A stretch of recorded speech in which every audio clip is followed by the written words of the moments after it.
Great Memorial Day weekend, a chance to relax a little, break out of some of the challenges that we've been facing over these months. I hope you had a chance to spend time with your family, your friends. Relax, reflect. We've all been through a whole lot here.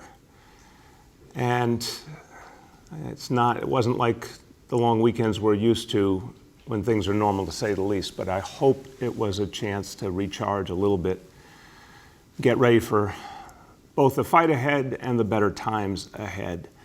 Charlene and I were in Brooklyn yesterday. We were at Cabin Plaza.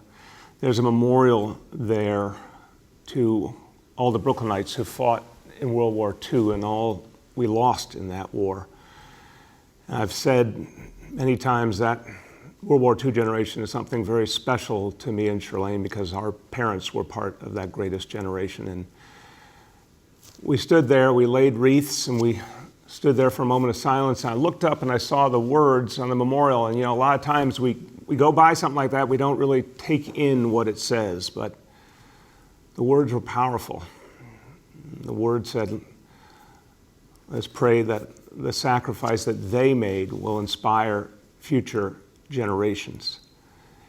And we now are that generation they were talking about. We're now the ones in the fight. It's a different kind of fight than our ancestors could ever have imagined, but we're the ones now called to be a great generation in our time and to overcome a very, very difficult foe. And as we get ready for the next phase of this fight, I again offer my thanks to all of you because New Yorkers have done so much, have been so exemplary. We've got a lot more to do, but you should be very, very proud of how far we've come. And look, from the beginning to this very day, the fight has come down to first and foremost one thing. One piece of the puzzle that defines all possibilities. It's the same thing it's been from the beginning. It's testing. So I want to talk to you now about where we're going with testing in the city of New York. So now we're at a situation where we're able to get more and more people tested than ever before. And we want to get the word out. And really it's important for people to understand because for months the message was there wasn't much testing, and that was the sad truth. But now there's more and more every day. I think a lot of folks weren't sure what to make of testing, and so I'm going to keep saying from now on, testing is simple, it's easy, it's quick, and it's free. And I want everyone to understand that. And to make sure everyone understands it, we're going to do a huge advertising campaign. TV, radio, digital, community, newspapers, billboards, you name it. We're going to get the word out all over this city in multiple languages to let people know it is now time for more and more people to get tested. And with every passing day, every passing week, we're going to expand the amount of testing and who can get tested. So right now we want to focus, in addition to all the folks who originally were getting tested, we want to focus on people who have symptoms. We want to focus on people who have been in close contact with someone who tested positive for the coronavirus, and folks who are in facilities like nursing homes, adult care facilities, shelters. That's where the focus is now, but it's going to continue to grow from there. We've already talked about folks who are older, folks who have pre-existing conditions, folks who live in the hardest hit neighborhoods. All of those New Yorkers we're encouraging already. Now, these new groups of New Yorkers, more and more the message is go out there, get tested. It's good for you, it's good for everyone. And if you want to know where to go, you can call 311 or go online, nyc.gov/COVID-test. Now, over the next 5 weeks, we will be opening more and more testing sites. So first of all, we'll be opening 12 new testing sites through our public health system, health and hospitals. This week, one will open in Queens in the week of June 1st. 5 more will open in Queens and the Bronx. The week of June 8th, 2 more in Brooklyn, and then after June 15th, 4 more will open in the Bronx, Manhattan, Queens, and Staten Island. And we have a new partnership to announce today. We've had really wonderful examples of folks from the private sector stepping up. We had a great announcement a few days ago with CityMD, now another private healthcare provider stepping forward, and I'm very, very grateful. ADVANTAGECARE physicians. ADVANTAGECARE is stepping up joining the fight, and we are so thankful to them. Locations across all 5 boroughs. We're going to start with 16 more sites that will be opening on June 1st through ADVANTAGECARE. Now, appointments are encouraged, but if you walk in, that's okay too. If you have insurance, it's going to be charged to your insurance. If not, the test will be provided to you for free. So thank you to everyone at ADVANTAGECARE. This is another great step forward, making testing easier, making it more and more available. And I'm going to keep saying that word, free. And if you want to make an appointment with ADVANTAGECARE, call 866-749-2660. So now, with these announcements today, we're going to have over 180 sites available for testing New Yorkers by the end of June. And now we are already well above our testing capacity that we hope to hit by this point of 20,000 tests per day. That is growing all the time. By August 1st, our goal is to be at 50,000 tests per day, and we feel confident about our ability to get to that number. So, testing is what gives us the ability to know what's going on person by person and in the whole city. And now we're going to have something on a vast scale we didn't have before, which is tracing. Tracing allows us then to follow up on the contacts of everyone who has been tested, the close contacts, the people they had real connection to, and then make sure each of those folks gets tested and is followed up on, and anyone who needs isolation or quarantine gets it. So this is a huge new piece of the puzzle. This is when we go on the offensive and we put into place something that really changes our whole fight against the coronavirus. This is a big muscular effort, and the goal we had set was to have 1,000 tracers available by June 1. As of today, I am pleased to say we have hired over 1,700 contact tracers, and they will be trained and in action by June 1. So surpassing the original goal by quite a bit, 1,700 tracers will be on duty and doing their good work by June 1st, just a few days from now. Now, many good people have put together this effort. It has been based in health and hospitals with tremendous support from our Department of Health, and a number of other agencies have played a big role as well. Our Department of Buildings, Design and Construction, our IT department do it, many city agencies supporting this effort. The leader of this effort is doing a great job building this tracing army from scratch and all the pieces that will go with it as we help people get what they need, as we help people get to hotels and get the support that they need when they need to be isolated. The leader of this effort is the Executive Director of the Test and Trace Corps, Dr. Ted Long. And I'd like Ted now to give us an update on this good news. Ted. Thank you, Mr. Mayor. The Test and Trace Corps set out to hire 1,000 tracers by June 1, and I'm proud to sit here today and tell you that, as the mayor said, we already have 1,700 on our team that will be starting by June 1. Now, the Test and Trace Corps believes that the best tracers are people from our communities who truly understand our communities. There's 2 different types of tracers. We have our case investigators and we have our monitors. The case investigators are the tracers that call people that have a positive coronavirus result, talk to them about it, make sure they're safe, and then trace or track down the contacts that they've been in touch with. The monitors then call those contacts, bring them in for tests, but also call everybody every day to make sure that people diagnosed with coronavirus are safe. Among our case investigators, more than 400 are from our hardest hit communities in New York City. That's almost half of them. They speak more than 40 languages. Among our monitors, more than 300 are from the hardest hit communities in New York City, almost half, and 40% of them speak Spanish. As we sit here today and are moving the program forward, we have an additional 100 tracers that are already doing the work in target zip codes in New York City right now. Now, what I want to do is tell you a little bit more about what tracers do day to day. A tracer will start off by calling somebody on the phone that has a positive coronavirus result. They'll go over symptoms, make sure they're safe. We'll go over close contacts, intimate partners, people they live with, or people they've been within 6 feet of for more than 10 minutes. The contacts will then be passed to the monitors. The monitors will call them, They'll come in and get tested. Anybody positive will become a new case, and then we'll call them and start the process over. But I want to make a really important point here. In New York City, we're doing way more than just that.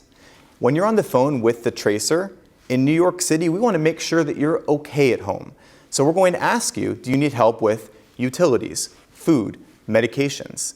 And if so, if you could stay at home to self-separate from your family members to keep them safe, we're going to help you with everything else to make sure you're successful. We're going to put you on the phone with a resource navigator, somebody also from your community that can navigate all of those things for you and make sure that you could be at home and your family is safe as well. Or during that same phone call, we're going to make you an appointment with a hotel with a medical monitoring system that we've set up to ensure that you're safe, and in doing so, to ensure that you can keep your family safe as well by not transmitting the virus to them. With that, I'm excited to share these updates with you today, and back to the mayor. Thank you very much, Ted. Well done. Thank you to you and your whole team for this amazing effort. And everyone, look, this has been put together with lightning speed, literally in a matter of weeks. So this is an extraordinary effort. I'm so thankful to everyone in the Test and Trace Corps for the amazing job they're doing. And it's with a clear sense of addressing the crisis at hand and also really going head on, really clearly at the disparities that have been so clear in this crisis. The coronavirus pointed out disparities that are deep in the city and must be fought in every way. So it's so important that over 700 of the tracers come from the very neighborhoods that have been hardest hit.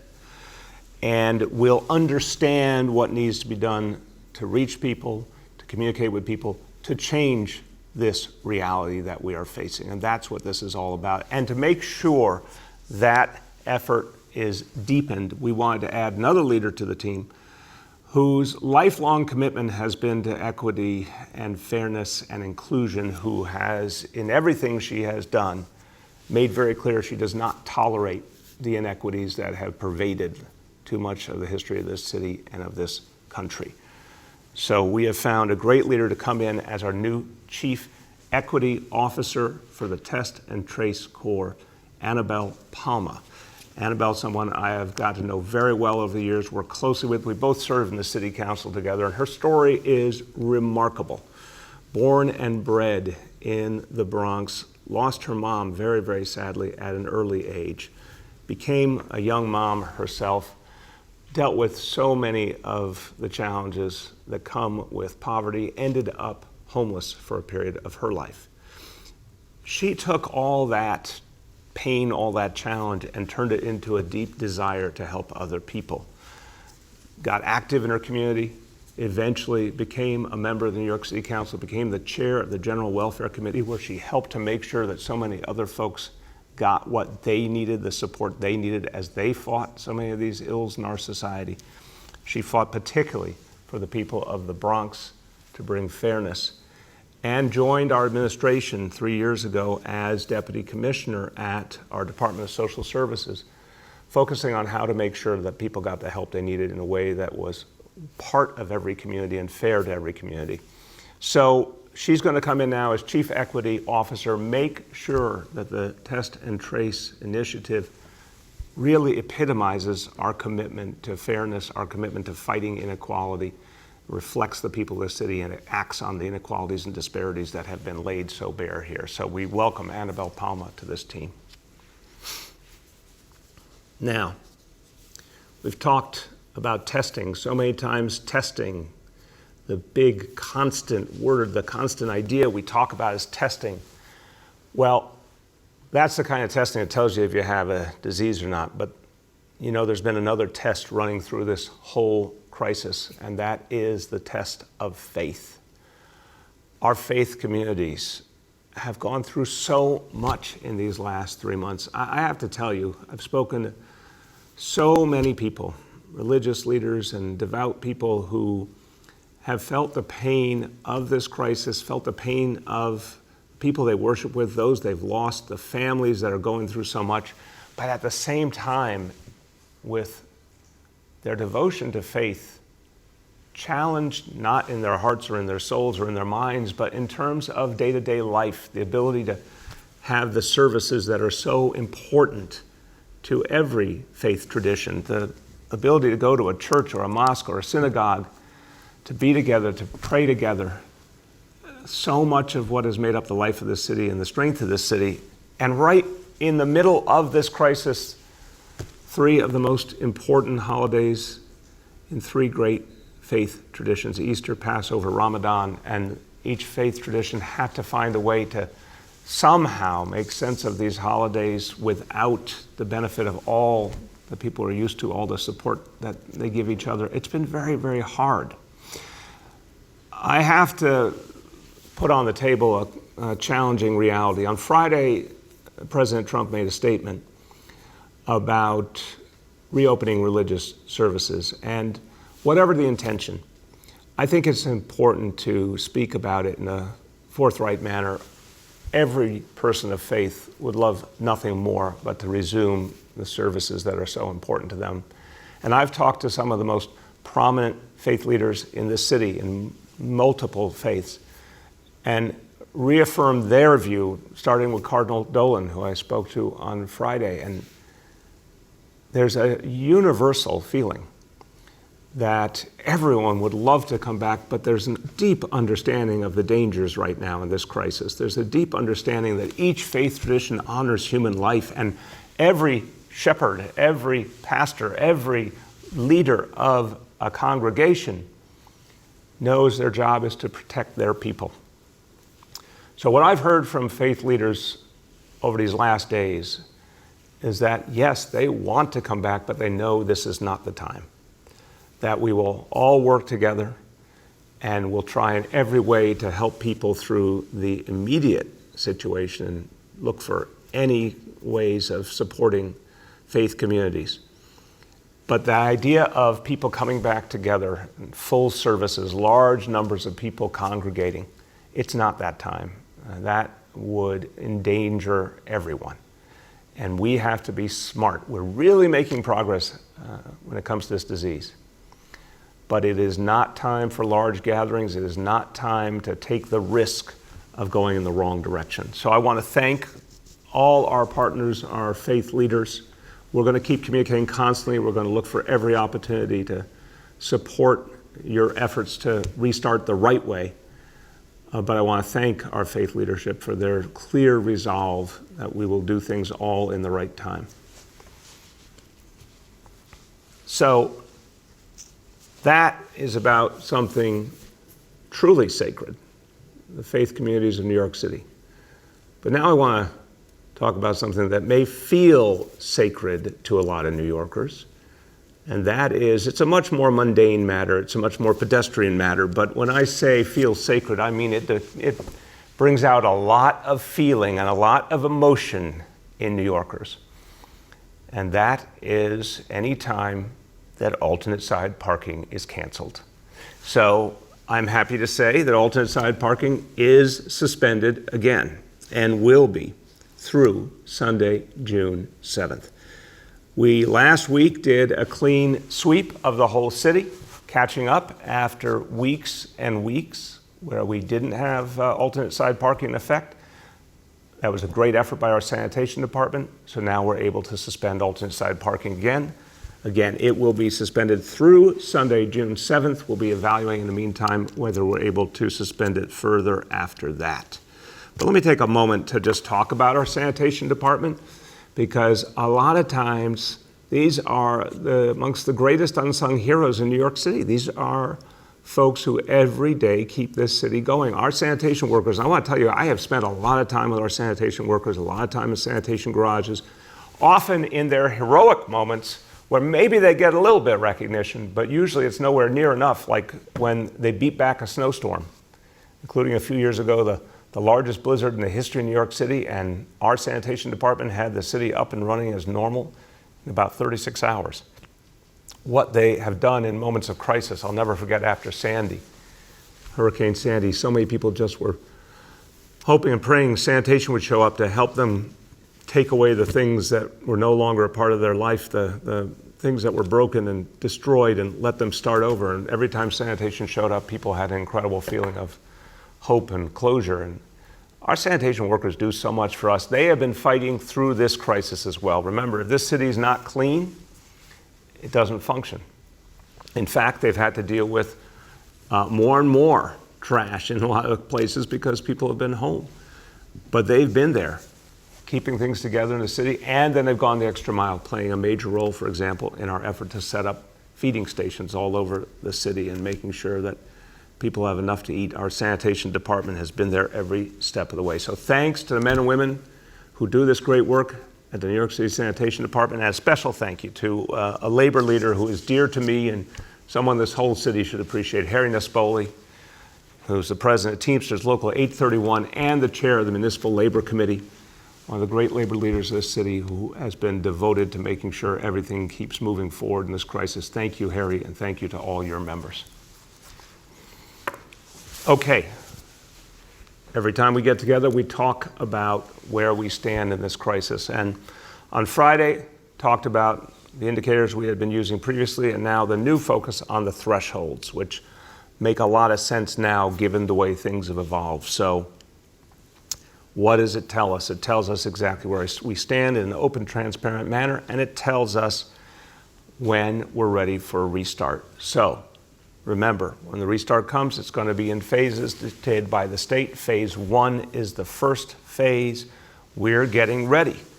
We're taking the steps to be ready for phase 1. We're getting the enforcement in place that will be needed from city agencies when we talk about the sectors that will be reopening: manufacturing, construction, wholesale, retail, with certain restrictions like curbside pickup.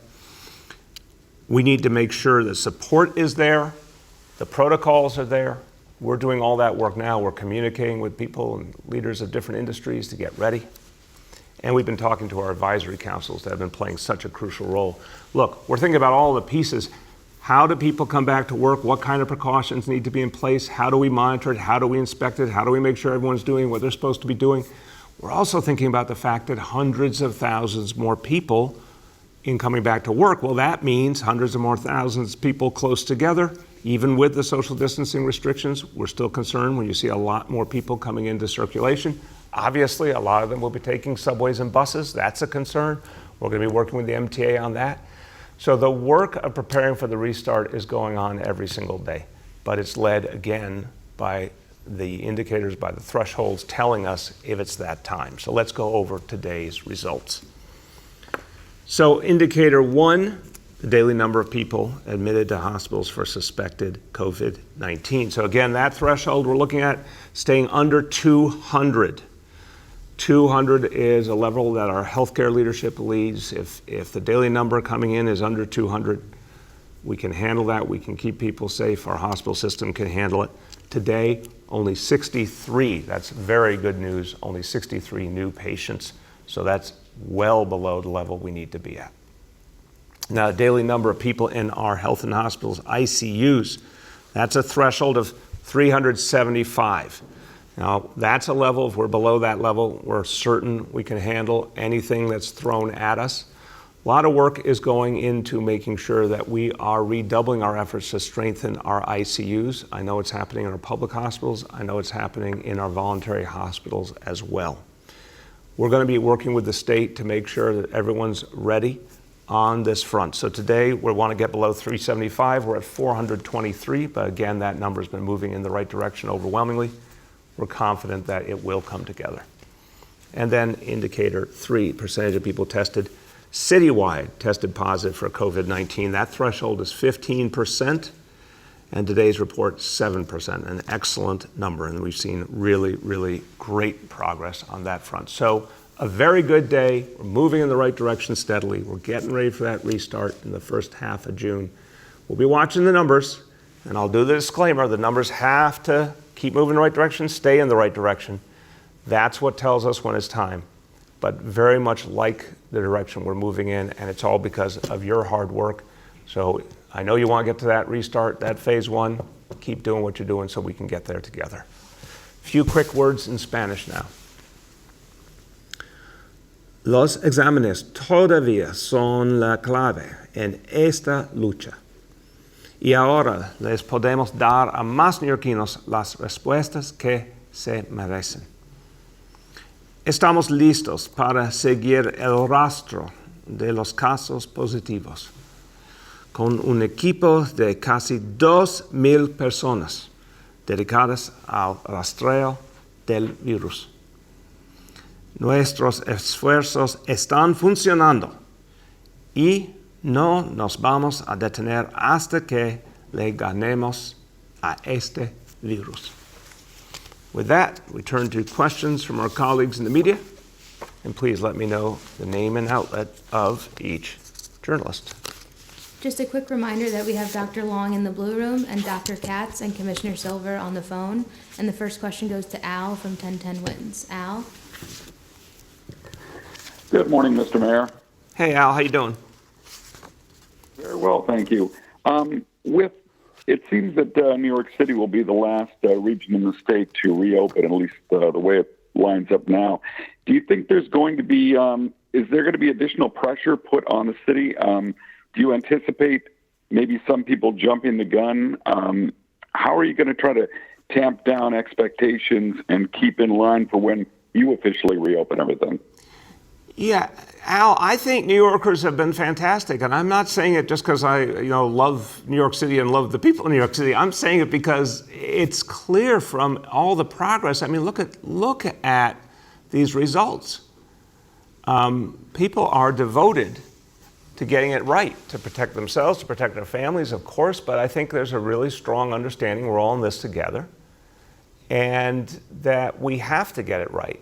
So I don't see a lot of jumping the gun. We had a lot of enforcement out this weekend, saw very few problems in the scheme of things.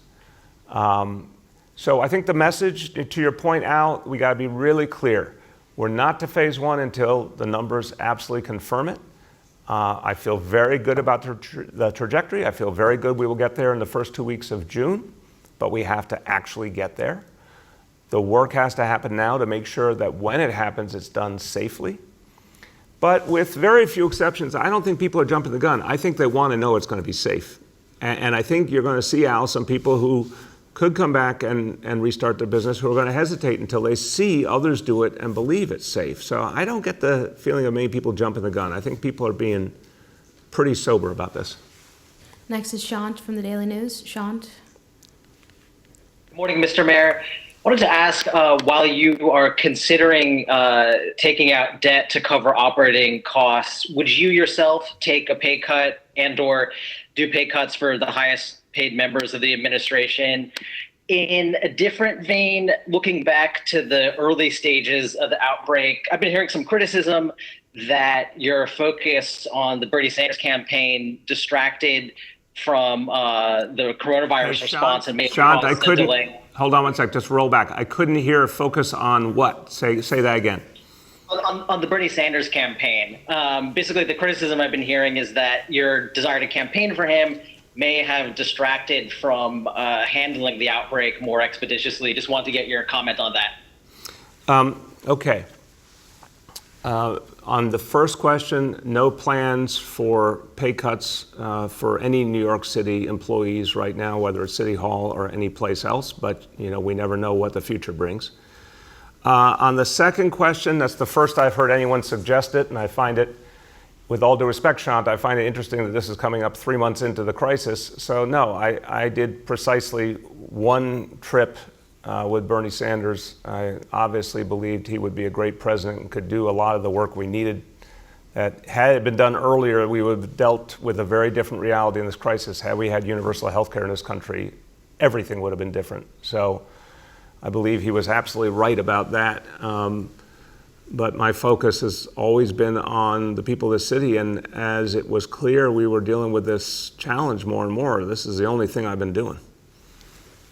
Next is Andrew from NBC New York, Andrew. That's right, NBC New York. Hope everyone is doing well this morning. Mayor, hope you're doing well. Andrew, I want to thank you and everyone at NBC New York.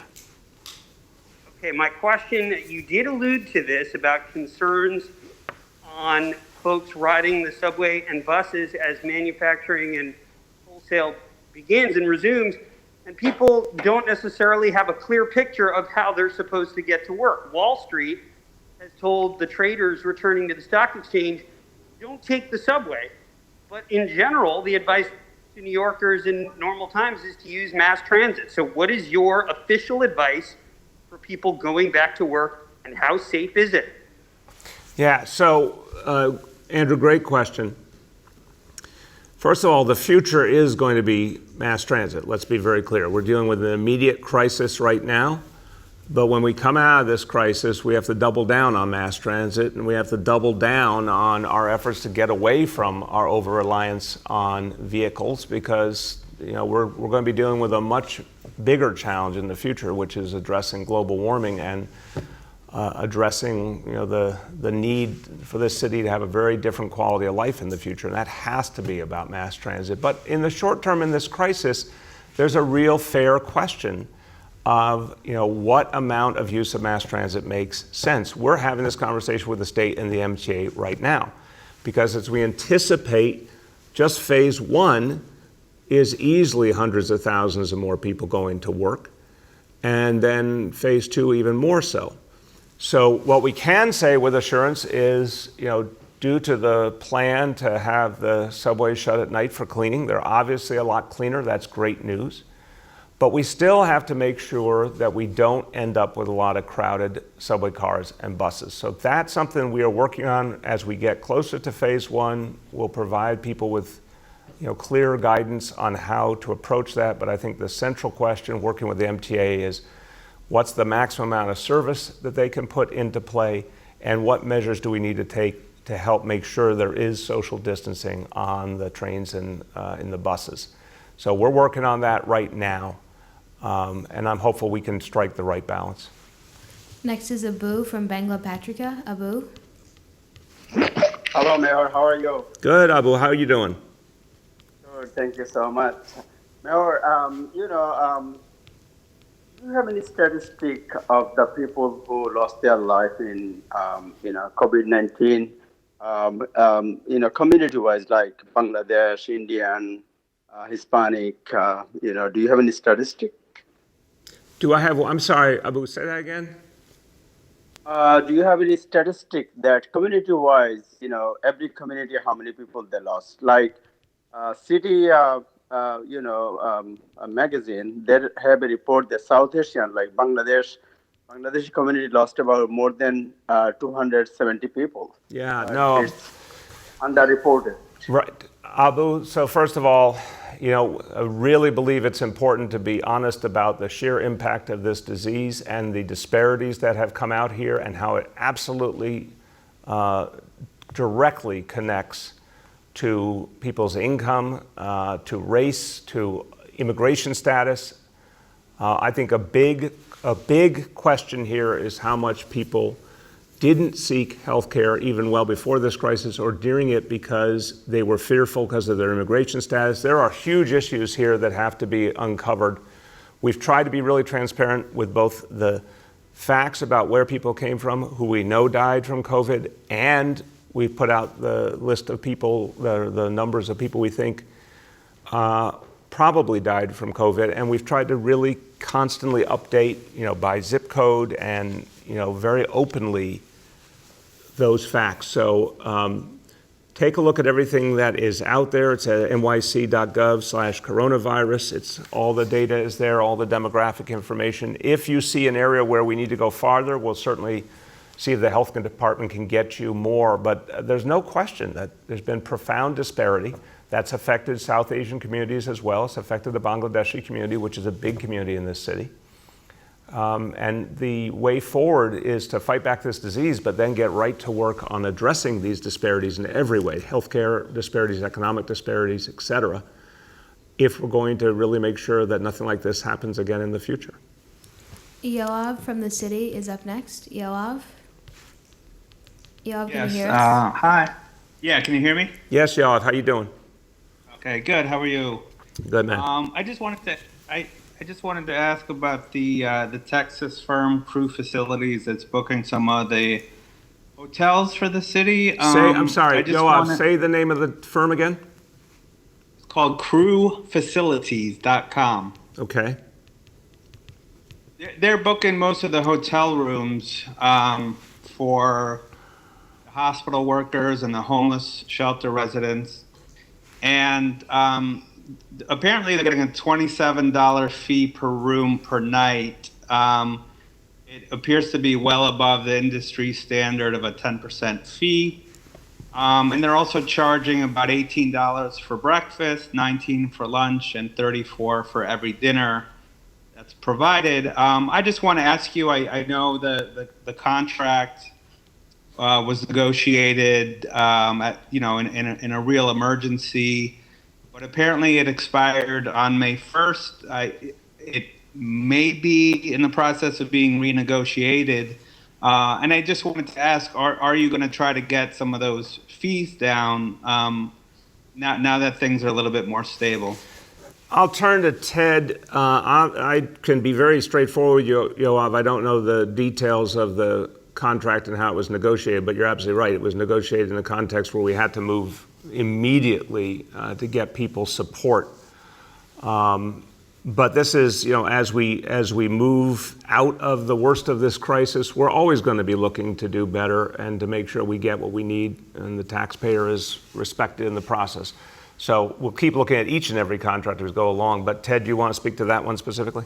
Sure. What I can say specifically is that the hotels in our program to keep New Yorkers safe are free. We want you to come. Please come to our hotels. The specifics of the contract that you're referring to, I would also have to research and get back. Yeah, and Yoav, the fact is, and we'll confirm this back to you, but we do expect in this instance, this is the type of thing we expect to get FEMA reimbursement on as well.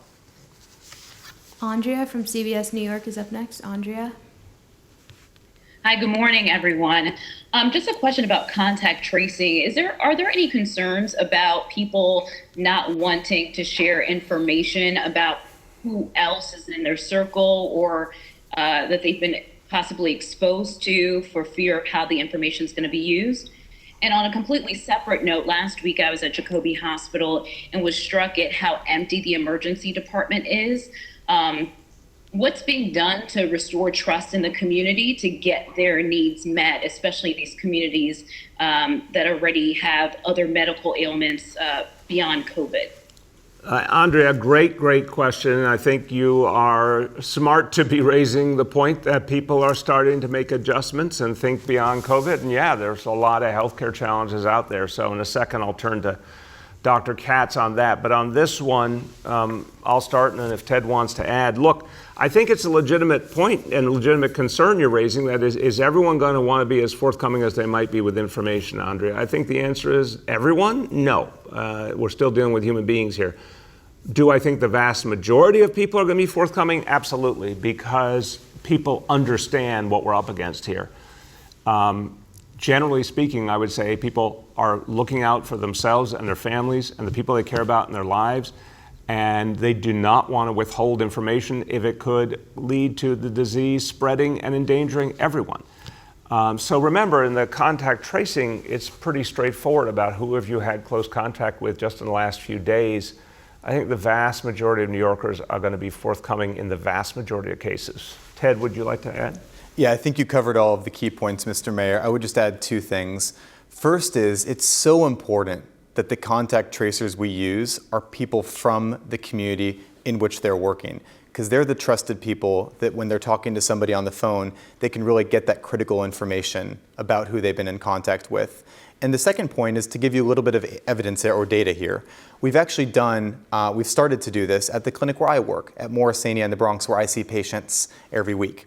There, we haven't had a problem at all in terms of identifying cases, talking to them, and figuring out who their contacts have been, and then actually tracking them down. So far, so good, but it is especially critical that our tracers are trusted people in our communities. Dr. Katz, you want to speak to the Jacoby example and the emergency rooms? Yes, absolutely. Jacoby and other emergency rooms across New York City are much quieter than they are historically. There's several reasons for this. Some are even positive because there are fewer cars on the road. There are many fewer car accidents. Homicides and other violent crimes are down. But by all question, the major reason is that people still are wary of going to hospitals.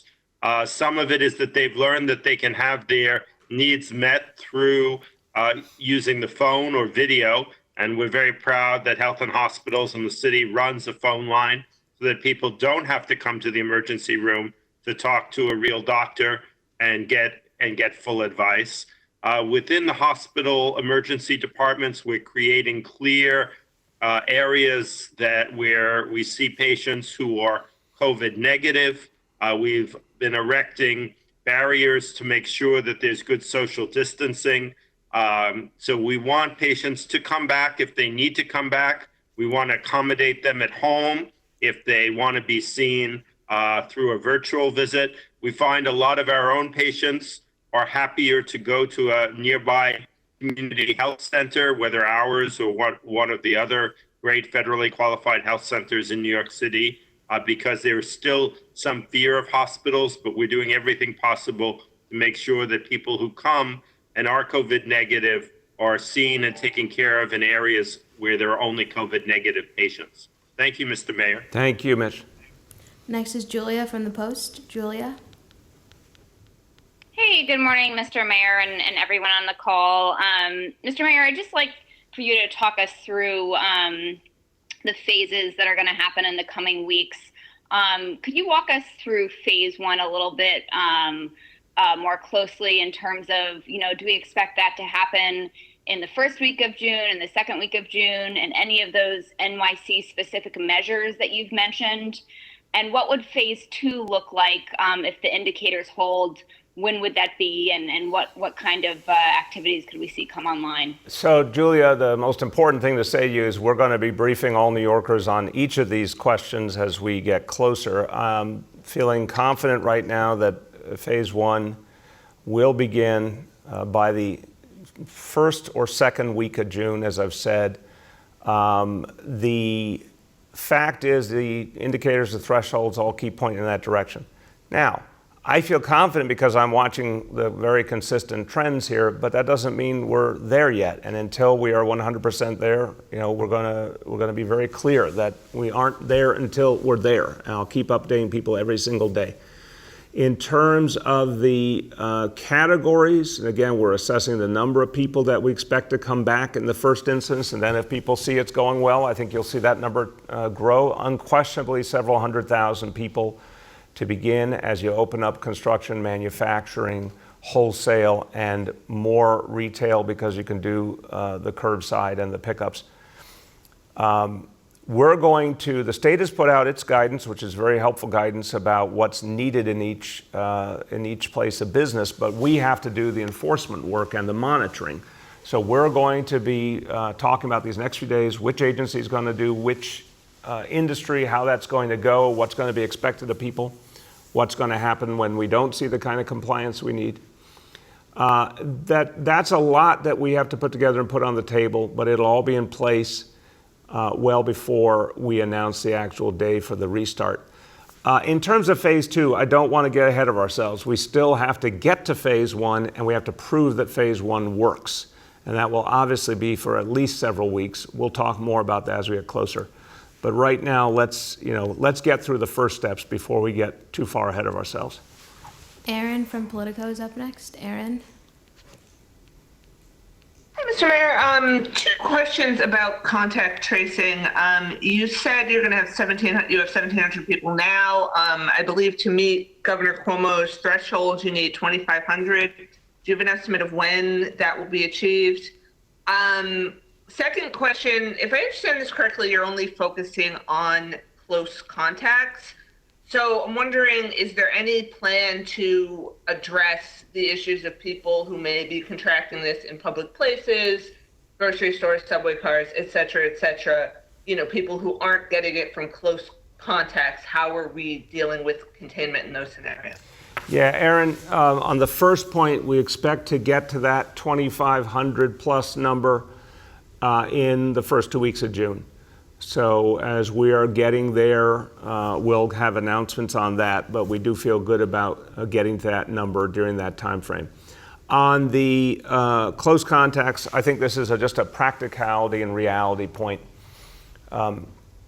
If you are someone who tests positive and there's follow-up from the tracers to you and they say, and Ted can go into detail on this, but who have you been in contact with?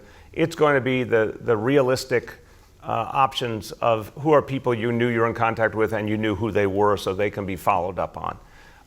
It's not going to be if you happen to be close to someone but have no way of knowing their identity. That doesn't obviously help us or get anything done. So it's based on the reality of who you had that contact with and who you knew so we can find them. Ted, you want to add? You hit all the main points. The only thing I would add is that the way that we're defining close contacts is grounded in the guidelines from our State Department of Health, which brings to bear all of the most recent evidence. So things like within 6 feet for more than 10 minutes. We're using the latest evidence, and we're consistent with what the experts are currently saying. But moving forward, your point's well taken. We're going to consider all options as the evidence guides us. Right. And Aaron, I would just say that's a lot of people. If you think about it, I know it is normal to think about the things that might not be so perfect or the things we can't achieve, but I always am glass half full. I want to focus on what we can achieve. If you think about the people you have been in close contact with in the last 48 hours, by that standard, you probably could name a number of people. That's what we want to focus on, the people we can find. I think that's going to add up to a lot. Next is Henry from Bloomberg. Henry? Mr. Mayor, how are you doing today? Good, Henry. How are you? Good. I'm good. I'm going to follow up on Andrew Siff's question because the subways have always been called the circulation system of the city. They're crucial to the economy. And basically, my question is, what specifically can you do? Are they contemplating handing out disposable masks to everyone, requiring that everyone wear a mask? Does that create problems with disposing of the masks? What specifically has New York and the MTA discussed to deal with this problem of the subways? Yeah, Henry, these are conversations that are happening right now because, again, as the city and the state are looking at the sheer magnitude of the number of people who will come back into the economy, back to their workplaces. Again, every part of the state's going through its own reopening approach, but there's nowhere where you're talking about so many people in motion as here by far. This is the place where the challenge is greatest.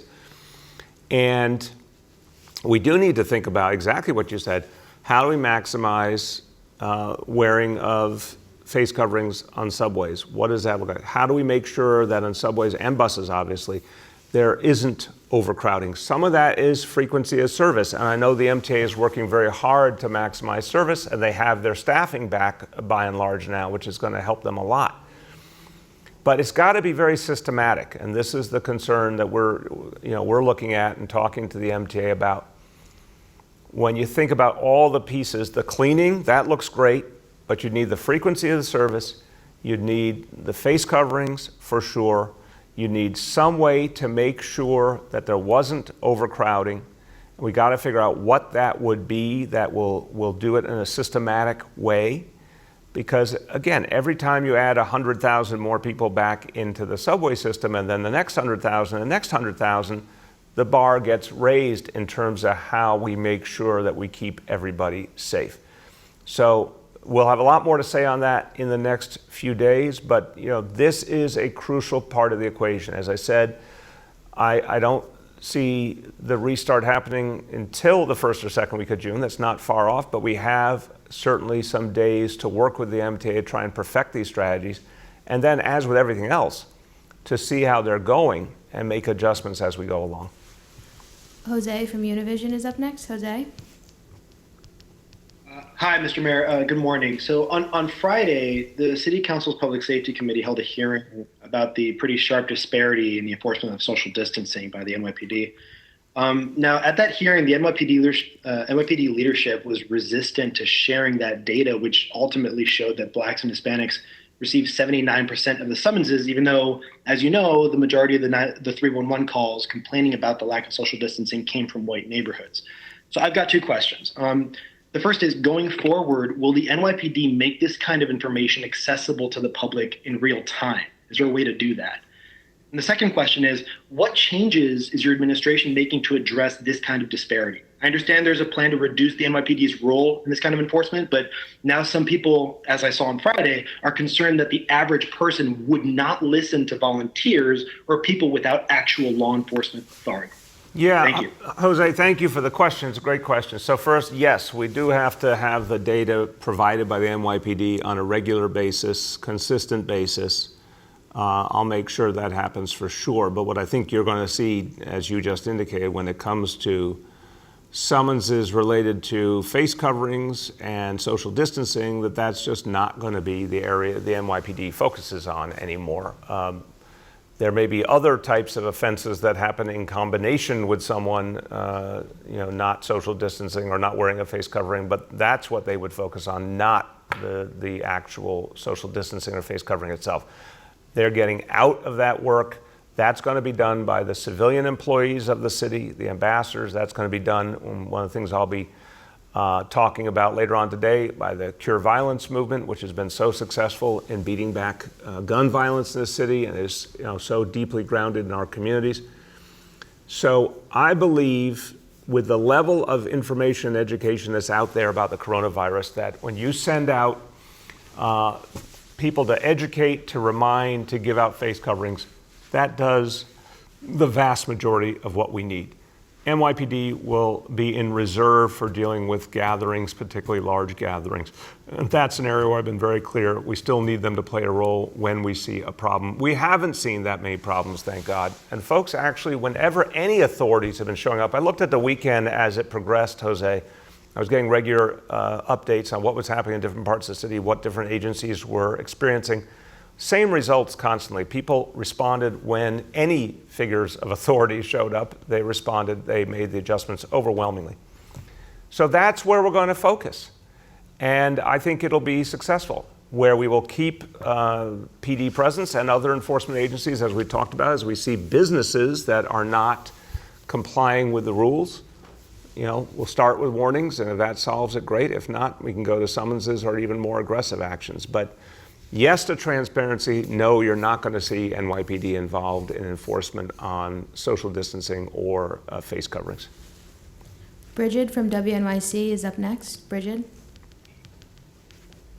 Good morning, Mr. Mayor. This is sort of a follow-up question related to the previous question. Specifically, the Center for Constitutional Rights is filing an emergency order today, calling on the NYPD stop and frisk monitor to investigate the department's social distancing enforcement practices. I'm wondering if you support that investigation, and similarly, will you direct the NYPD to release full arrest data by race as the attorneys are requesting? And then separately, on your announcement today about Annabelle Palma as the Chief Equity Officer for the Test and Trace Corps, can you talk a little bit more specifically about what her responsibilities will be? And is this a public health function or more of a data oversight function, and just what she'll be doing? Sure. I will turn to Ted. Let me talk about your first question real quick, and then I'll mention talk about my view of the work that Annabelle will be doing, and Ted will talk in more detail. On the monitor, look, we've been working very closely with the monitor throughout. This is the administration that settled the stop and frisk case. We've done very productive work with the monitor. If the monitor has concerns, we're always going to work cooperatively. If there's a legal action being taken by an outside group, I want to just be mindful that I'll keep my comments brief. But look, we do believe in transparency wherever we can get clear information. It's always important to make sure the information is clear and consistent. I want to see it published regularly. But again, any looking at what happened with the very few instances where there was enforcement on social distancing, I keep coming back to this. I don't blame anyone for the concern about things that went wrong or disparities. Both of those are unacceptable. Any incident where the dynamics between police and community weren't what we wanted them to be, where our police officers didn't handle things right, we care about. Any time where there's disparity, I care about that. The department cares about it. We have to fix it. But I also want to keep coming back to, thank God we're talking about very few instances where there even was any enforcement, and now that has ended. But we're always ready to take a look back if it helps us do our job better going forward. We're just not going to tolerate disparities in this city. That's the bottom line. To Annabelle Palma, the important work of making sure that everything being done in the testing and tracing effort is focused on addressing the disparities. That means that it has to be responsive to communities of color, it has to be responsive to immigrants, it has to be responsive to people who don't speak English, that it is culturally competent, sensitive to the needs of all the communities that have taken it on the chin in this crisis. That, again, the tracers continue to look like the people they serve and are able to best serve people. And then if there's community concerns about what's working, what's not working, that there's an actually active listening going on to make the adjustments and fix things. That's what I see Annabelle's role as. Ted, you want to add? Yeah, thank you, sir. Test and Trace Core will be most effective and most successful if it's a local initiative. And Annabelle Palma will be going into our communities, doing everything the mayor just said to ensure that happens. Thank you. Last two, Gloria from New York 1. Gloria? Thank you. Mr. Mayor, I wanted to follow up on Shant's question because I'm not sure I heard an answer. Are you looking to increase your borrowing capability in order to cover operational costs? And what does that mean? Isn't the city prohibited from funding operating expenses with borrowed money? So what authority would that give the state if they were to allow you to increase the borrowing capability? My second question is about your comment on religious gatherings. I understand you were commenting on what the president ordered last week, but does it also go against the 10 people maximum order in any way, or are you still in agreement with that? Yeah, no, the 10 people, thank you for the question, Gloria, because I always want to make sure I'm clear. The 10 people maximum gathering, absolutely, we can work with that. We can make that work. And that makes sense whether it's a religious gathering or just people gathering for another purpose. Remember, what the state has said clearly is that still comes with the need to socially distance. And if there's any chance that people may be close for any period of time, the need to wear the face covering. So I think the state has it right there. We will work with that in a religious setting and a non-religious setting. Absolutely fine with that. What I'm talking about is the big traditional religious services where you're talking about hundreds, even thousands of people gathered together. I know there's a deep yearning to restart. And what I'm saying, it is not time. With all due respect to the president left the impression on Friday that any and all religious services should just start again. I'm saying very clearly that is dangerous. It is not time to restart large gatherings of any kind, even though we deeply, deeply value faith. The key faith leaders of this city are saying it's not time.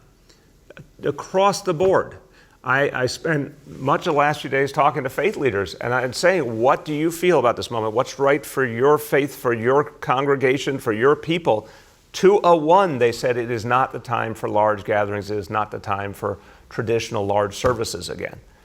So I just want to make sure there's no misinterpretation of what the president said. From the point of view of the faith leaders of New York City, it's not time yet to go back to traditional large services. From the point of view of the city of New York, it's not time yet.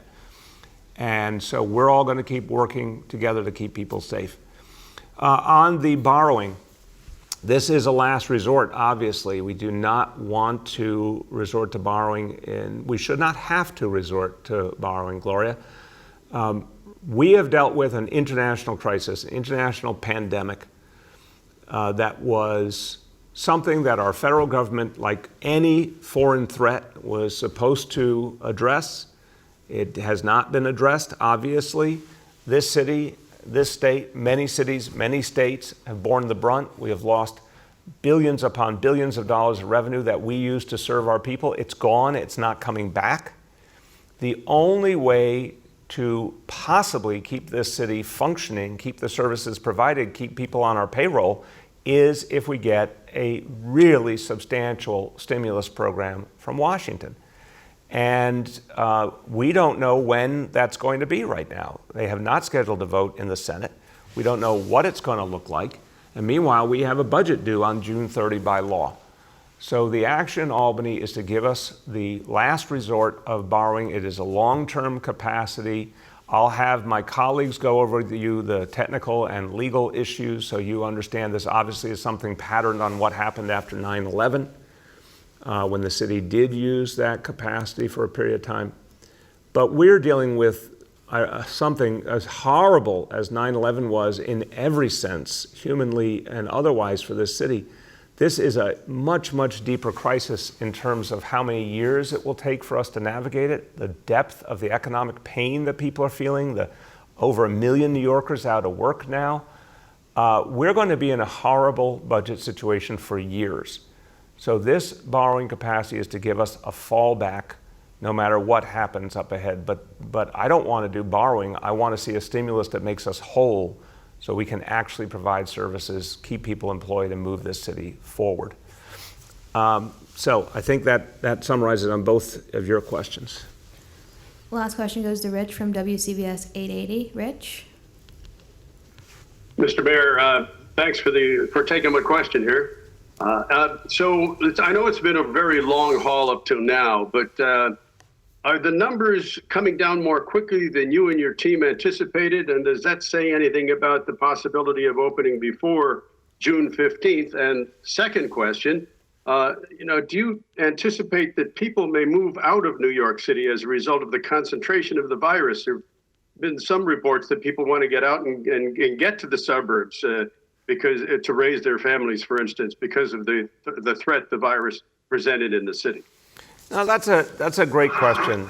I appreciate the question, Rich, and I think it's important we talk about this stuff openly. On your first question, I'm very impressed at what New Yorkers have achieved here. We here in the city government, we've tried to set the model of what we had to do and give people the support and the tools, and New Yorkers have taken that and run with it because these numbers have come down consistently.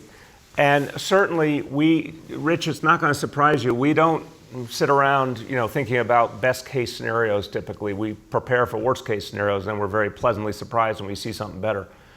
Certainly, we're seeing more progress here than we might have originally imagined. It's hard to get too giddy when you think about as recently as April 5th, we literally thought our hospital system was on the verge of being overwhelmed. That was very few weeks ago. So I am really heartened by the progress we've made, but we are far from out of the woods. I see the kind of progress that gives me confidence we'll get to phase 1 in the first 2 weeks of June, but that's something we ought to earn every day, and that could turn in a number of days. So I'll always put down a disclaimer. Ask me in a few days if we're still on track, and then ask me a few days after that again. We're not there until we're there. But no, have the numbers come down quicker than some of our estimates might have originally anticipated? Absolutely. But this is, the other problem, Rich, is if people start to take their foot off the gas and stop being vigilant, then unfortunately the numbers go right back in the wrong direction. So we got to stay tight. On the question of the future of the city, I am very confident about the future of this city, Rich. People in this city are strong and resilient, and again, just the litany of things we've been through, the way the city came back from the Great Depression, the way it came back from the fiscal crisis, after 9/11, and you remember how devastating that was, after Hurricane Sandy, literally every single time there were all sorts of prognostications in New York City it'd never be the same and it wouldn't be able to come back. And it has come back every single time and stronger, literally stronger each time. So some people may choose to leave, and I believe a lot of people will choose to come in. I think the vast majority of people who are here believe in this place. And that there will be a vaccine one day, and that will be sooner rather than later. And that will change everything as well. So I'm confident about our future, and I'm also confident there's people all over this metropolitan area, all over this country, all over this world who want to be a part of New York City. And as soon as things get back to normal, I think you're going to see a lot of people engaging and coming here because they've always wanted that opportunity, and it will be there for them. So remain optimistic because of the strength and resilience of New Yorkers and everything that we have here, which is irreplaceable. No place in the world has all the things that we have. Final point on that, Rich, I think people have watched a lot of heroism here. I mean, whatever the fears, again, those fears will be deeply changed as we make progress against the disease and as we get a vaccine. The New Yorkers have mounted a heroic effort here, and a lot of people admire that. And a lot of people look at New York City and feel very, very strongly that this place is special and people have done something amazing. So keep that in perspective as well. So everyone, as we conclude, look, and I think it kind of fits with Rich's question. You know, what do we think about as we're coming off of Memorial Day? We think about people who did extraordinary things, in fact, you know, made sacrifices that are so hard for so many of us to imagine what it must have been like for so many good young men and women to be out fighting for us far away from home, giving their all. It must have felt to many of them, as I said, my dad was one of them back in World War II. There must have been many a day where it felt overwhelming, many a day where they didn't know what the future would bring, and there must have been moments where people wondered if they could make it through. But we remember them as heroes because they found a way. We remember them as heroes because they found that strength and they banded together and they did something great and something greater than the sum of the parts. And that's what we're called to do now. So as we reflect on Memorial Day and the sacrifices of others, let's recognize it's our time. It's our time to find the greatness in us.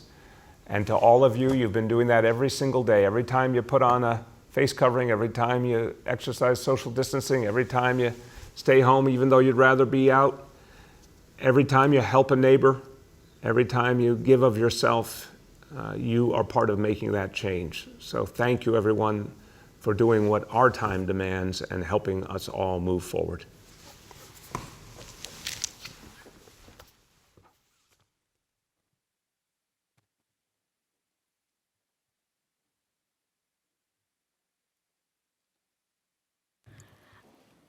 Hi all, we'll be starting our technical briefing shortly, so ask that if you have a question for Dr. Long, Dr. Katz, or Commissioner Silver, you just re-raise your hand. We'll give